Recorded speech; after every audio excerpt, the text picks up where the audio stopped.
Some weeks ago, we went to Nigeria to present the preliminary findings of the Justice Needs and Satisfaction Survey that we run in the country. Together with our local partners, we hosted a session with stakeholders and local experts to talk about those findings, but also to talk about what happens afterwards.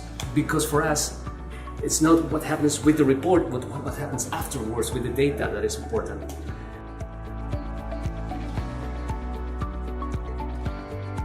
The interviews were conducted face-to-face using the computer-assisted personal interview, otherwise known as CAPI. And what we did was that we did not use paper and pencil interview. Rather, the questionnaires were scripted electronically, and the interviewers will go to the field with the devices, and as they are conducting the interviews, then the data is getting synchronized almost immediately into the back-end server in our headquarters in Lagos. The sampling process were at 4 different levels. The number 1 level was to the selection of what I call the primary sampling unit, or what we can call sectors.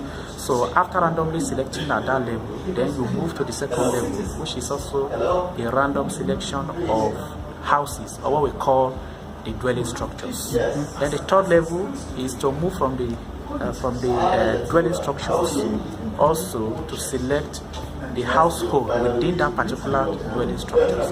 And then the last leg of it, which is the 4th level, is the actual selection of the respondents, eligible respondents within that particular household. And I'm happy to say that 100% of every location we went to, we covered. We got their longitude and latitude 100%. A total sample of 6,130.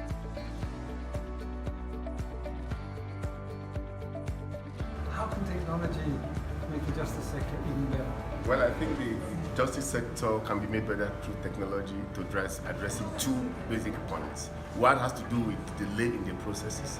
I think when you have technology that's able to get information around, so that allocation of cases are done to cost cases based on proximity to the area, so that both the victim and the victor, or whoever it is, have equal access and can get representation, it is helpful. But when you have an opportunity to have a system where you can have cases in such a way that information comes in, it's easy for the judge to have a broad view, maybe listen to it, and then he's able to reach a quick decision, because most of the time the decisions you need to reach do not really take that long. What happens is how long it takes to assemble the evidence to reach a decision. Then finally, how do you ensure that the rights of victims who may be ill-treated are addressed, in terms of staying long cases in the courts and even sometimes in detention?